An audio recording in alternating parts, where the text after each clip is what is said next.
Welcome to the Wahoo Central Podcast. I'm your host, Jeff White from VirginiaSports.com. This is episode 290, and today we'll be hitting UVA football and then talking some Cavalier cross country. Without any further ado, my first guest is a new member of the Who's secondary and a hugely important piece of that group, and that is graduate student Anthony Johnson. Mr. Johnson, thanks for joining the show. How you doing? I'm doing good. Great to be on. So it's homecomings this week at UVA, but you've kind of celebrated your own version of homecoming the last 2 weeks, haven't you? Yes, sir. Winning big down in Florida against the University of Miami with all my family there was a great feeling. And then just last week on the road again at Louisville, my school that I graduated from and I transferred from was really great feeling. 2 really good wins and, just a testament to how hard we work as a team. So let's start with the Miami game, which was at Hard Rock Stadium. You grew up in the Fort Lauderdale area. The team stayed at a hotel in Fort Lauderdale. Everybody knows that Mandy Alonso is from Miami and he had a big cheering section at the game. But what about you? Did you have a lot of family and friends there? Yeah, I had about like 32 guests there to see me.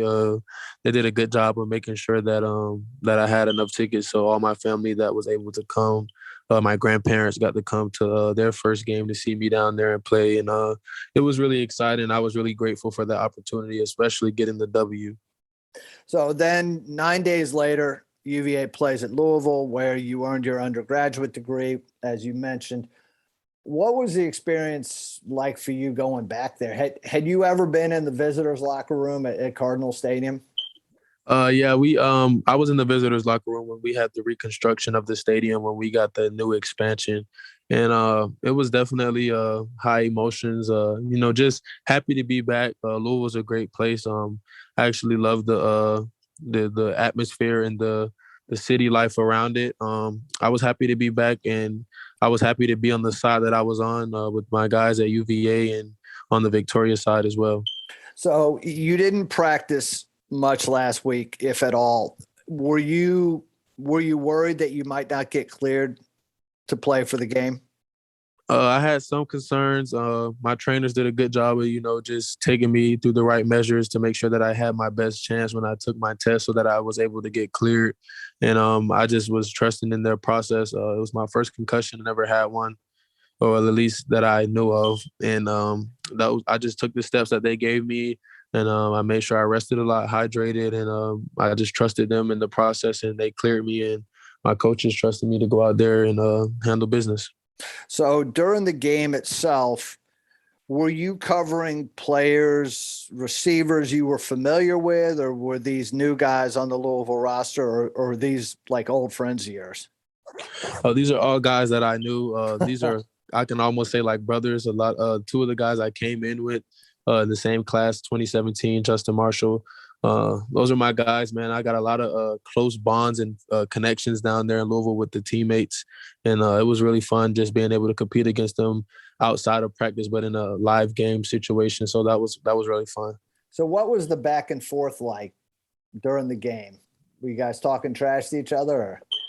Yeah, there's a lot of respect. Not really too much trash talking, just a lot of respect for one another, just, complimenting good job here. Just a lot of respect for those guys in that program, and they felt the same towards me. So as everybody who follows UVA football knows, both of those games came down to the final play. In each case, the opponent missed a field goal attempt. I should know this. I apologize for not, but are you on the field goal block team? Yes, sir.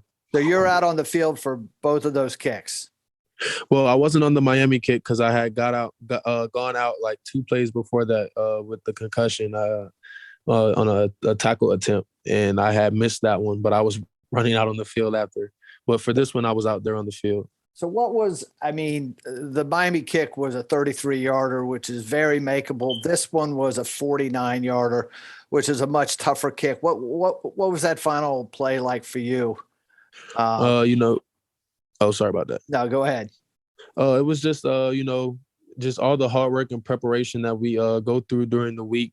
And we're just built for moments like this. The battle back, being down 17 is just something that our program stresses on, just never giving up, holding the rope for each other, just having each other's back, and we're stronger together. So on that last play, it was a block kick. Everybody selling out. That was the plan, to go in and block it. And, everybody sold out, gave great effort, and the kick ended up going wide left. And I just think it just goes to show how much of a great team that we have and how much that we put forward during the week, and it just shows out on game day. What was your reaction? I know everyone kind of sprinted onto the field at Miami when that kick hit the upright. What about this time? It was a little bit different situation. I was really elated. I was just happy to get the win there. I went and talked a little trash to the Louisville sideline a little bit. And, after the game, I just talked with my guys on the other team, and I was just happy. And when we went in the locker room, we celebrated and had a great time in the locker room. So you grew up in the Fort Lauderdale area. You graduated from Chaminade Madonna College Prep, which sounds like a serious academic school. Was it? Yeah, it's big on academics. Yep. How did you end up at University of Louisville? University of Louisville was actually my first scholarship offer for football. Coach Petrino extended me a scholarship my junior year in the spring. Came up on the visit. They really liked it, my size and my length. I was real skinny then. I was really, really skinny. And they stressed that they, don't worry about my weight, that they would put the size on me. And, I was locked in with Louisville. I love the atmosphere. I love the city. It just kind of felt like home. And that was the reason why I ended up at Louisville. And they also had a really good business program, and I wanted to be a business major. So I think that helped me with that process as well. Now, did UVA recruit you the first time around at all? Did you have any contact with the coaching staff? No, not at all. I didn't have any contact with the coaching staff that I believe the first go around. So you are one of a number of guys from Florida on the roster. Some are from, South Florida. Some are from Jacksonville. Did you know any of the guys who are now your teammates when you were in high school or, before you got to Charlottesville? I knew Dave Herrard. He went to Stranahan High School, and he also played for a 7-on-7 team that I played for. But all the other guys I didn't know. I met in the process of me transferring, and they reached out to me on social media and things like that. But I only knew Dave Herrard. So you graduated from Louisville in December, right?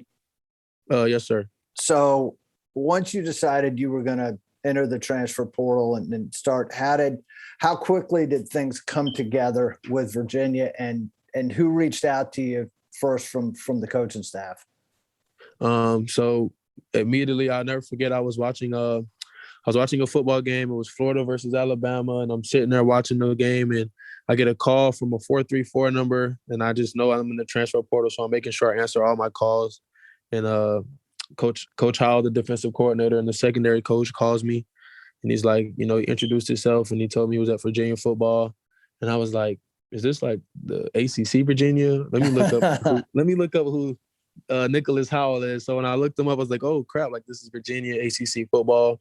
I wanted to stay in the ACC, and I was just excited for the opportunity. He told me a little bit about their program, and it kind of just clicked from there. I got on the Zoom call with Coach Bronco Mendenhall, and what just stuck out with me was his, will before skill, and you earn everything here at the university. And it was something that I feel like I put first in my life, is that you earn everything that you work for, and that everything that you receive, you've worked for it, you've earned it. And Coach Mendenhall really stressed that, and I wanted to be a part of a program that philosophy was that, and culture was around earning everything that you receive. So that really resonated with me. I mean, that's a little bit of a different sales pitch than some schools use, isn't it? I'm sure a lot of schools talk about how much playing time is available, and hey, you come here, you're going to do this, you're going to do that, we're going to help you do this. I mean, did it strike you as, hey, this guy's a little bit different, his philosophy?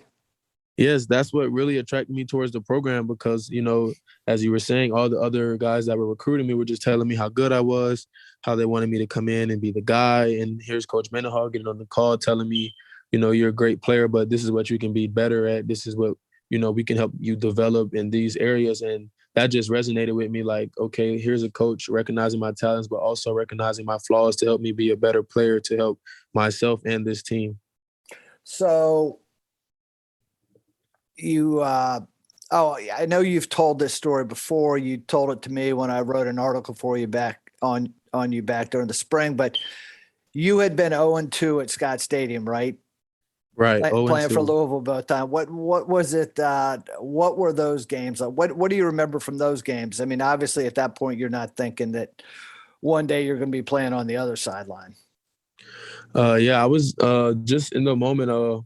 It was the year we went 2-10. We lost at Scott Stadium, and the just last year we were at Scott Stadium and we lost. It was during the COVID year, and I was just, Virginia's a good football team. They have really good guys, and they're disciplined. I know they play a lot of big corners, and just so happened that in the recruiting process, that they contacted me because it was an option that I was interested in due to the fact that I know they had guys of like Bryce Hall, Juan Thornhill, those that were bigger guys that played the defensive back position and kind of always being known for that brand of having taller, bigger DBs. So that was definitely I just felt like it was God's plan for me to be here because it just resonated so perfectly. Did you overlap with Lamar Jackson at Louisville at all? Yes. So yeah, One year, my right? freshman year. Yes, What my was it? freshman year. I mean, what was it like? I don't know how often you went against him in practice, but I'm sure it was pretty apparent how special he was and how special he is. What do you remember from going against him and just being around him? Well, I'm actually me and Lamar actually play Little League football together on the same program. We play for the Pompano Cowboys. I'm originally from Pompano Beach, so that's like where I'm from, really, where I grew up. Like Fort Lauderdale is just like a more known area. But Pompano Beach, so he's been doing those things from Little League to high school to college. And when I came in as a freshman, he was also another reason why I came in. We also had another guy, Devontae Pete, that was from the Pompano Beach area as well. And, he's just an elite competitor. I actually went against him a lot due to the fact that I was on scout team. Mhm. So I was scout teaming for them. So, I mean, just him making the great throws and the unbelievable runs and just seeing his leadership. And, him even when he's completing passes on me as a freshman on scout team, he's like encouraging me, like, "Hey, bro, you're in a good spot. You'll be great. Just keep playing. Like, you're going against the best against the best." So, I felt like he was a really great teammate and a really good leader and a great encourager as well. I don't Very know. humble guy. I don't know if you ever saw the film of him, but when he played here in 2016, I think it was, and Louisville came back to win, he had an incredible fourth quarter drive that he led to win the game. And I know the coaches here were not unhappy to see him go because he's obviously an incredible player. Uh, this UVA defense, third game of the season, you give up 699 yards, 59 points to North Carolina. I mean, I think it's fair to say that was the low point for the defense. Since then, you've steadily played better. You've won 2 of the last 3 games. What's been the difference kind of since the Carolina game? I just think our preparation and our mindset and how we're handling things in practice, I think we're taking a more a better approach than we were before. We're doing a lot more harder practices, a lot more intentional practices, focusing on the small details, making sure that we're getting all the plays right, making sure that we're in our gaps, making sure we're in our drops, our coverage. And I think we're just doing a better job of hustling to the football. Coaches putting a big emphasis on running to the football, making sure we're having the halo around the ball. So I think that the mindset and the emphasis on practice have been much better since the week against North Carolina. So how have you been playing this season? I mean, it can't be easy coming in, even though you came in January and you went through spring ball, you're still learning a new system and a new defensive philosophy and all that. How have you been playing? Have you seen changes from week to week? Yeah, I feel like I'm improving. I'm getting confident in just more and more confident. I already was a confident guy in my press coverage, and I just get more confident as the weeks go by and as we execute as a team. And I'm just so happy to be out there with the group of guys that I'm on the field with, and just my coaches and my teammates believing in me and having all confidence in me to do my thing on the field. And I just really and grateful and appreciative to be a part of this culture and this team. I'm just grateful for Coach Howell and his staff, and they do a really good job of making sure that we understand everything on defense, making sure we know what leverage, what drops we have, what gap we should be in. And I just think they do a really good job. They're a staff that has been together a long time and have a great chemistry. And I really do appreciate the opportunity to play for Virginia's defense of football. I really do. You have a big personality. You're an outgoing guy. When you came in and you joined this new group, did you show like your full personality from day one, or did it take a while to get comfortable? Well, I wouldn't say it took too long. The first day you're just trying to, feel things out, just knowing who's who, learning, meeting and greeting people. But I say pretty quickly I was acclimated and just being myself, and the guys seeing that I'm a really cool guy, really funny guy, I like to have a good time, but also a hard worker, So I think it didn't take long for me to get acclimated here. The guys did a great job of just welcoming me in with open arms. Coming in as a grad transfer, it could be, heated. It could be heated for guys, that played a similar position, but I can say that no one here was like that at all. They just all opened me with open arms and welcomed me, and they just did a great job of making it feel like home and like a family. And I just feel like I've been here like 4 years. Like, it's crazy. So are you living with anybody on the team? No, I was staying with Joe Comer, but he ended up moving out, so I'm just staying by myself right now. So you had a nice interception in the Illinois game. The celebration might have been even more memorable. Was that spontaneous, or had you been thinking, hey, when I get my first pick, I'm going to do something like that? It was just spontaneous. It just in the moment, like everybody asking me, like, bro, what was going through your mind? And I honestly do not know. I just was so elated and just so happy of just all the hard work that we put in together. And I just thank my teammates, for believing in me, and my coaches for believing in me. And, it may have just looked like me making a great interception, but it was so many different elements that went into that, the pass rush, my guys being in the right spot, and then me being in the spot and then making the play. So, it just goes with, with your teammates and your coaches believing in you, gives you confidence to believe in yourself to make good plays. And I was just so happy, and just happy that my teammates came to celebrate with me. It was just a great time. It was a fun time. So you mentioned Coach Mendenhall, his philosophy of earn, not given. One of the ways that is manifested is in the jersey selection process. Had you ever gone through anything like that before, where you had to earn your number? And how soon did you pick? You ended up with number 3. Number 3 on defense. Dontavian Wicks is number 3 on offense. Is there a story behind that number at all? Actually, there's no story behind the number 3. I actually wanted the number 4, but I know it was an earn not given process here. I didn't know if they duplicated numbers. And honestly, I was just going to be grateful to have a number. I know like the number doesn't make the player, but I guess this year they did something unique to where if you were able to pick in the first round, you could duplicate the numbers. And for me to be able to pick in the first round, me coming in, being new, just a test to the hard work that I put in, and the guys believing in me and the coaches believing in me, and just, it really just showed I must have really left a great mark on them, that they knew that I was a trustworthy player and able to, help impact this team in a positive way. And I've never been a part of a process like that, but man, it really felt good hearing my name called. It almost felt like I got drafted, literally. Like I almost like had tears in my eyes, because it was just, all the things that I've been through in the past with my old school, me transferring to a new place. And then I just got the number 3 because it's a number I never had. And it just was just new beginnings for me. So that was the whole process in the jersey selection with me choosing the number 3. So what graduate program are you in? I'm in the Curry School, and I'm doing higher education. When that's a master's program, right? Yes, sir. When are you on track to wrap that up? I believe I'm on track to wrap that up this spring.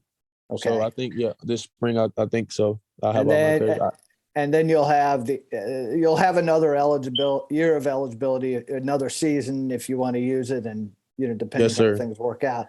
So off the football field, away from the classroom, I understand that you are a big time passionate fisherman. Yes, sir. What kind of fishing do you do? I mean, you live near the ocean. Are you? Well, I lived by a lot of lakes and canals, so I was a big bass fisherman. We have a fish called the peacock bass, which is Florida native, and also in the Amazon. I don't know if you've ever heard of that, but it's a very vibrant color fish. It's just like a bass, but it fights way more harder, way more aggressive. And it's really fun, man. And I just grew up fishing since I was really young. It's something my family always do. We would wake up early Saturday mornings and go out to A1A and Alligator Alley, and we would just fish all day long. And it's just something I fell in love with. My grandfather really got me into fishing, and my dad being really big into fishing is just something that's always been in my family. For those of us who are not familiar with Florida, what is Alligator Alley? So Alligator Alley is just the area out by the Everglades. There are alligator. There's a lot of alligators there, which is why it's called Alligator Alley. So, you got to be mindful when you're out there. So it's out off 27th Avenue, and it's out by the Everglades. And it's a really good time. It's kind of fished out now for over the years because it's just been a highly populated area. But when I was growing up, it was a great place to go out with the family, have, barbecue, kids running around. Well, I was by the lake fishing right on my granddad's hip. And it was just something that I really enjoyed. So you mentioned your family. Your mom has an interesting and dangerous job. So your mom is a firefighter, right? Yes, sir. What, any aspirations of following her in that profession once you're through with football? I got to say my mom's really tough, and I do not see myself being a firefighter. She also, so currently now she was in firefighter, but she's been promoted to a fire inspector. So now instead of going in and putting out the fire, she goes in and investigates it. Wow. But she was a firefighter for 17 years. And, that's something that, growing up, kind of, you just hope every time she goes out on a fire that she comes home, to make it back safely. And, God has done a good job of just, making sure that she made it home safely. And I just think that it just goes to who she is as a person. Being a firefighter, when you're going into a fire and there's people in there, you're basically putting your life on the line to save others. And that's just who she is. She literally sacrifices everything for me and my sister and others. And she doesn't have to know you. She'll just, give you the clothes off her back and feed you and just love up on you. And she's just really a great person, and just where I got all my drive to, how to treat people and how to behave and just how to be mannerable. And I just learned everything from just watching my mom do it on a day-to-day basis. So you got smoke detectors everywhere in the house at home, I bet. Yeah. We got so when we first moved into our house, we got like this gate on the outside, like by the door. And like when we walked up, she's like, I don't know, this might be a fire hazard or da da da. Like, she's always looking at things. Like she comes to my apartment like, AJ, why's your smoke detector beeping? Or this isn't like right. So she's always particular with the hazards and the exits and things like that. But, she means well with it. So if you can hear my detector in the background here. There you go. So back on the football field, Duke comes to town this weekend.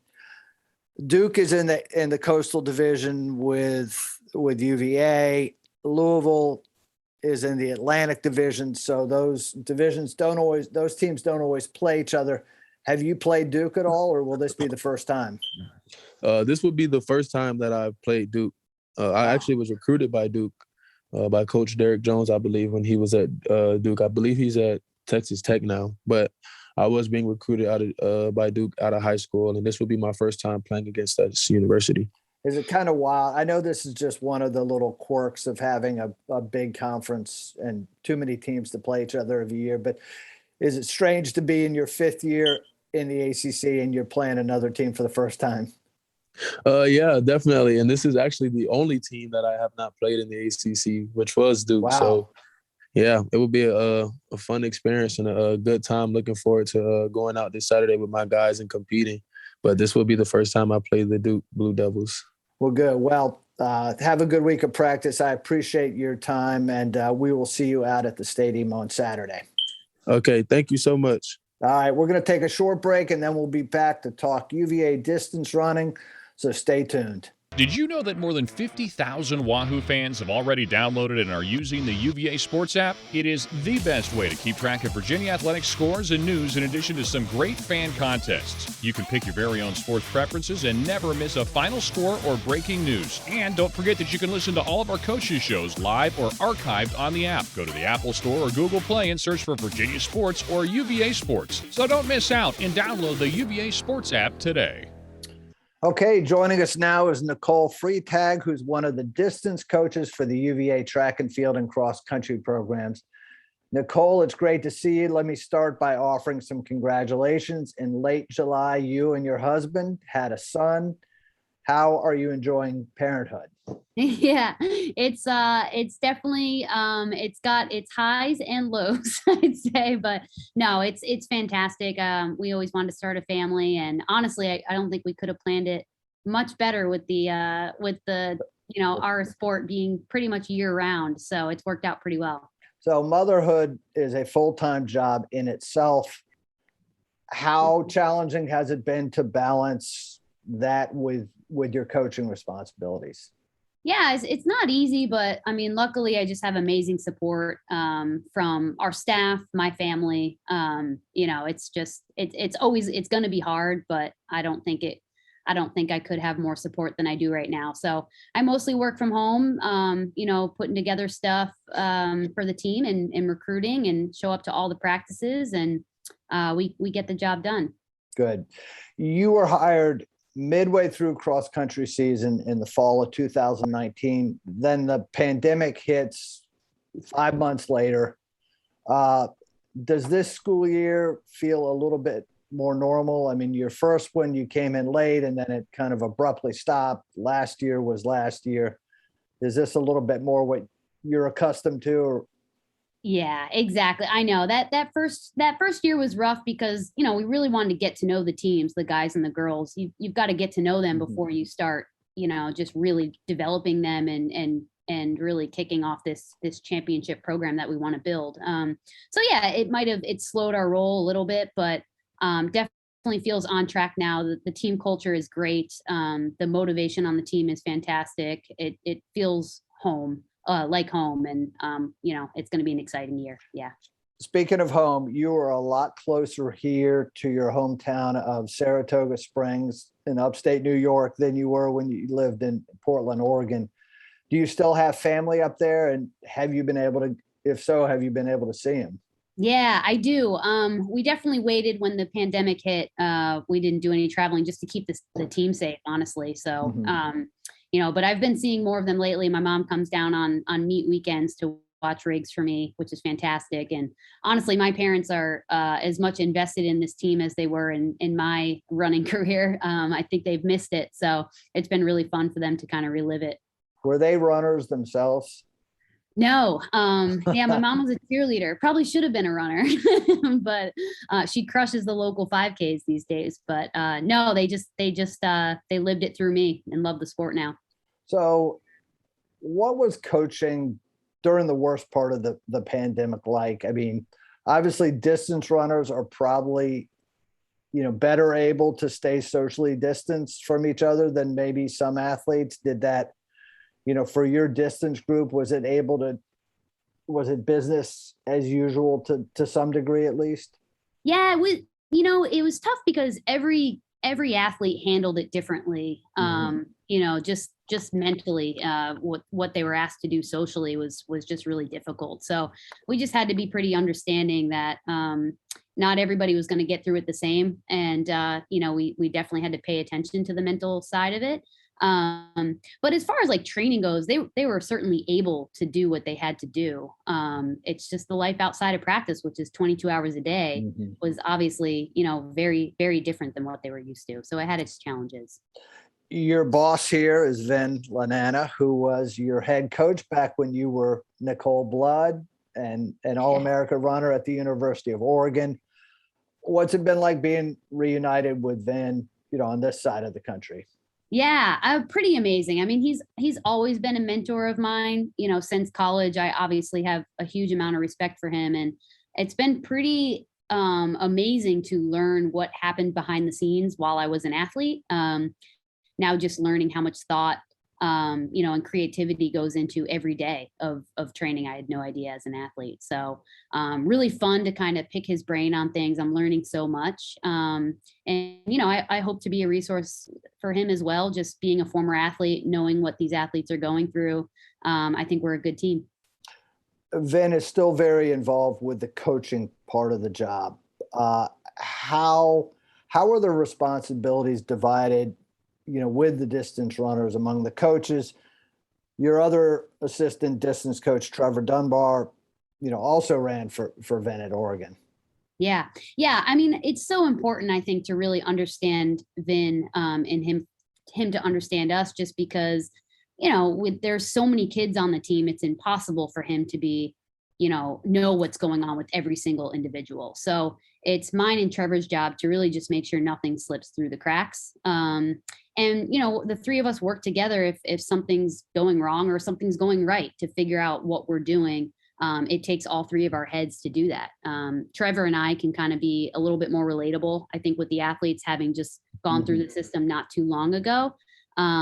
But certainly, Vin has the experience of coaching for however many years that he's seen and done these things before too. So, I think that all three of us are very valuable. Coach Vin is obviously the head coach. And Trevor and I are more, we call it, like, we're his extended arms, I guess, is probably the best. You and Trevor did not overlap as athletes at Oregon, did you? Right. Nope. I was ahead of him 4 years. Yeah. So basically when I graduated, he started. Did you know him at all before he came to work here this past spring? I did. Yeah. I was still out in Oregon training professionally. So yeah, we've crossed paths a few times, actually. In the running world, everybody. So yeah, it was pretty easy for us to just have a good relationship here already. He's doing great, and I'm happy to have him on the team. Do you all work with both the men and women, or do you divide coaching responsibilities by gender, or does everyone kind of work together? Yeah, we all work together. I'd say obviously Trevor can relate more to the men and I can relate more to the women. So we take on those responsibilities maybe a little more so, but we're both all available. The athletes feel like they can come to any one of us three, really, for the support that they need. Yeah. You were out of coaching for several years. You were in the working world. What drew you back kind of to this profession? Yeah, I mean, I loved it at Columbia. I loved coaching. It was just, I was 23 years old and, maybe 2 years older than some of those guys. So, it was really good for me to kind of like figure out who I was if I wasn't a runner, I think, for a little while, and grow up in a sense. So it was really neat working for Nike and working for On, and really just growing as an individual and learning that I can be valuable in other areas of life. And then, coming back into it is awesome, because I feel like I've experienced more, that, I'm a more well-rounded person. I'm not just a runner.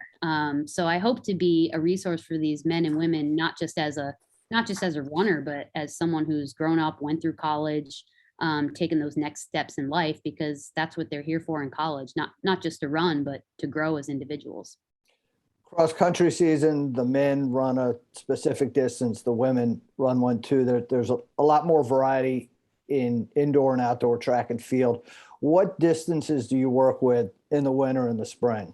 Yeah, so from 800 all the way up to 10K. So we've got a big group of women. A lot of the middle distance stuff, we're more collaborative with the long sprints coach. So now Coach Bennett will collaborate a lot on that types of stuff. But yeah, anywhere from the 8 to the 10K I work with, and keeps it fun for sure. They're all very different. Well, in the 800 last season, obviously the big news for this program was what Michaela Meyer did. What was that like to witness that firsthand? And I know you've been part of championship teams and you've seen that happen, but for her to become the first woman to win a track and field individual title at Virginia, that had to be pretty cool to watch.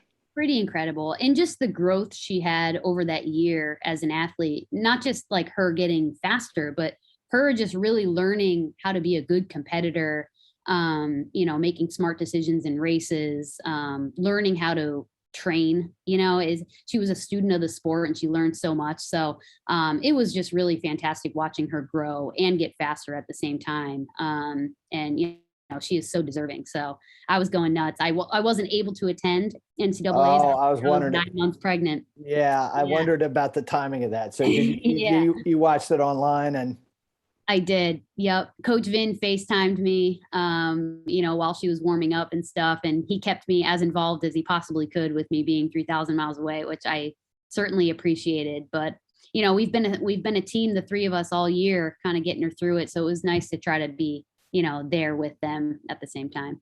Hayward Field, that's your old stomping grounds. Does that make it even tougher to miss that? I mean, it would have been great, I'm sure, to go back to Oregon for that Totally. event. Oh yeah. I mean, I haven't seen the new stadium. Our team, our 2010 team is being inducted into the Hall of Fame this year. And they're all, they've all been back to the stadium and they've been talking about it, and I still haven't seen it, but pretty cool to see how far it's come since I've been there. It's a good place for our sport, I think.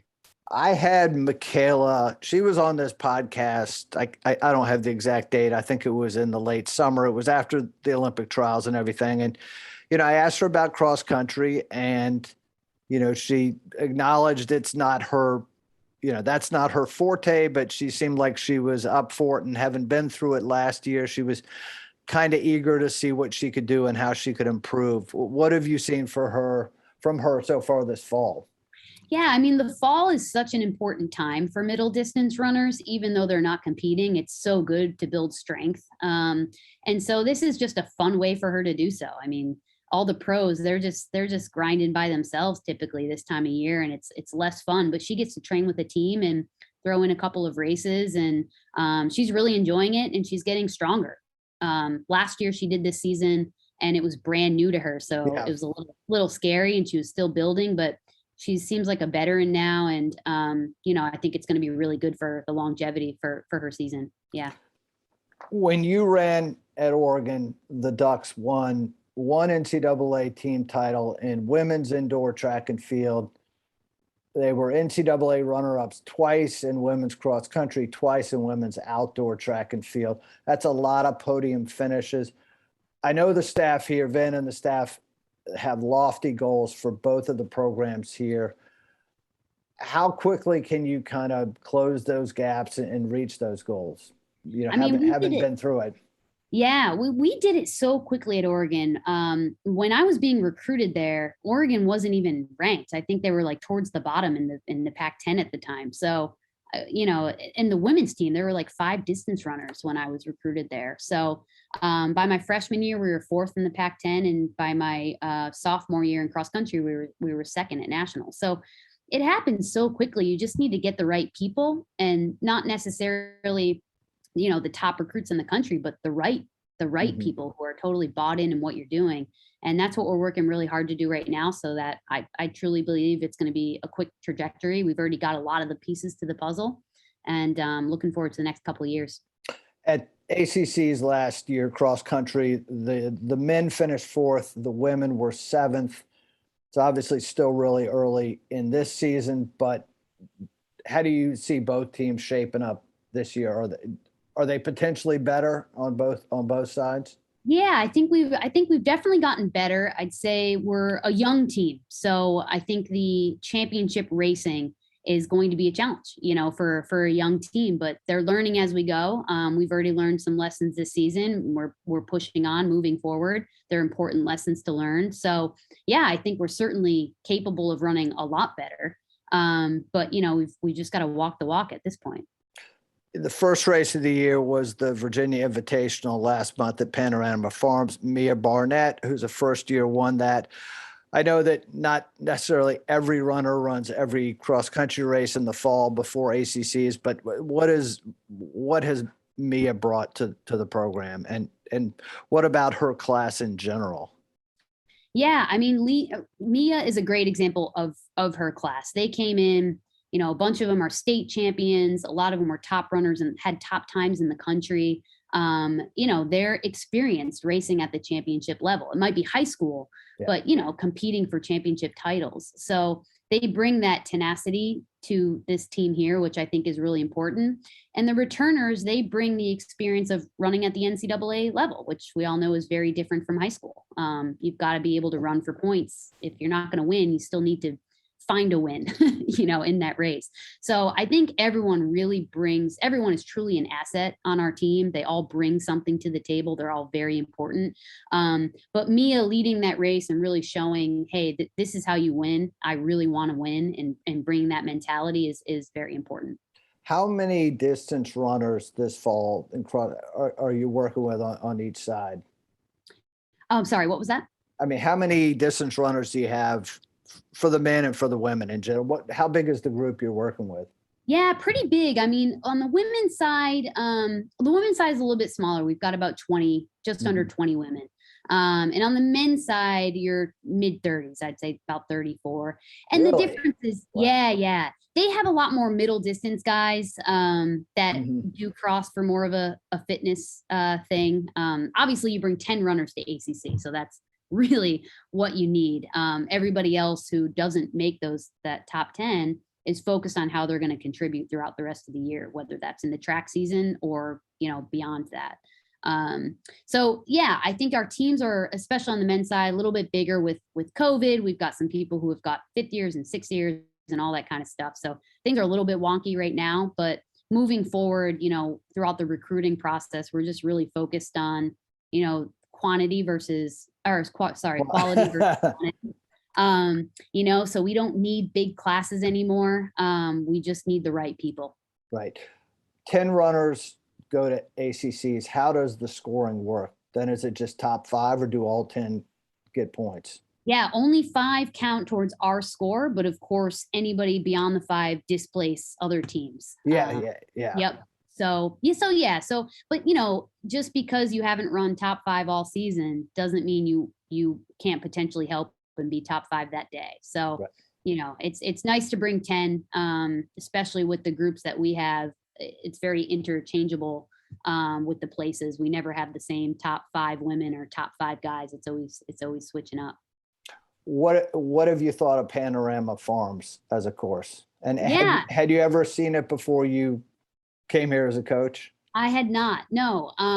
They hadn't hosted a lot of meets that would draw teams from across the country, I guess. But yeah, being here, I mean, it's a good, fair course. It's spectator friendly. It's difficult, but it's certainly manageable. You can run a decent time on it. I think it's going to be a great championship course. We're super excited to host ACCs next year. And then obviously NCAAs the following year. We're going to be ready for it. Yeah, you stole my question. I was going to ask you. No, I was going to ask you about NCAAs in particular. 2023 NCAA cross country championships here. Is it fair to say, and I think I know the answer to this because I've heard Vin talk about it, UVA doesn't want to only just host the event. It wants to be able to compete for titles, totally. on both sides. So is that just kind of I don't know if it's posted in the office, but is that kind of in the back of your mind at all times that you're building towards 23 and totally. Beyond? Yeah. I mean, as we recruit, as we start to build connections in the community, like all that is just setting up for that experience. It's going to be really cool. We want to have a good representation on the starting line because we know Charlottesville is going to show up. There's going to be lots of UVA fans out there, and we want to put on a good show. Have you been at a school before where the university president routinely runs the Boston Marathon? No, just a president. I mean, he's shown up to a couple of our workouts and run with our men and our women, and it's awesome. It's first of all, to have the support of our AD and for her to be so involved in asking what we're doing all the time is fantastic. And then you go all the way up to the president. I mean, it's pretty incredible the support we have for our sports here. And I love it. That's what's gonna really make a strong program overall is when you've got the support from the highest up. I know it's not on the level of Eugene because I'm not sure there's any other city in the country that is, but what do you think of Charlottesville as a running community? I was impressed from the first week I was here, when I was walking to practice at 6:30 in the morning and there's runners all over the place with their headlamps on. So yeah, I think the running community has been super impressive, and even the involvement that we've gotten from alumni to want to be involved in what we're doing is incredible. So sure, I mean, there's Tracktown Eugene, but I think Charlottesville is extremely impressive, and hopefully we can build upon that because we really want to involve the community in what we're building here as well. Great. Well, one final question, I'll let you go. Are you still getting out and running with your with your athletes? Yeah, I definitely was before I got pregnant. And And I'm the type of person, I can't just like run to run. I'm not a jogger. So I've already got some stroller records set for the next couple of years that I'd like to chase. I need something to make me want to run. And the girls know that about me too. So I'm sure they'll be helping me along the way. You're a competitor. Well, listen, thank you very much for your time. Good. Oh, I meant to ask you one final thing. Tell me about the meet that you're hosting on Friday.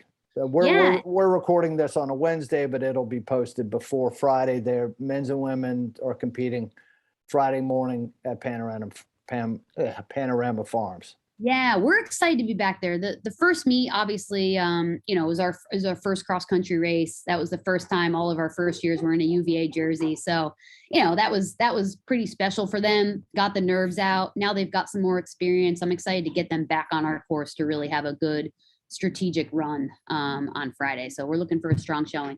So this is the XC23 Invitational. Right. How many schools are invited to this? There are 8 women's teams and 10 men's teams, I believe, attending. So, big, but not huge. It'll be good for us. I think good for that course to kind of test it out in the first year that we created it.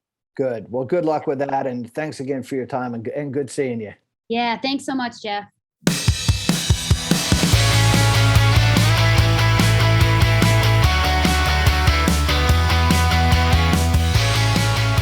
All right, that'll do it for this week. Thanks again to Anthony and Nicole for clearing time in their schedules to join the show.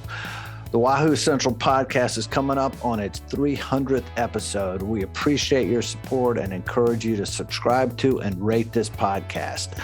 To find previous episodes, search your favorite podcast provider for Wahoo Central Podcast. They're also archived under the media button on the front page of virginiasports.com, our official website. My guests in recent months have included Todd DeSorbo, Quinn Blanding, Steve Swanson, Val Ackerman, and Barry Parkhill, to name just a few.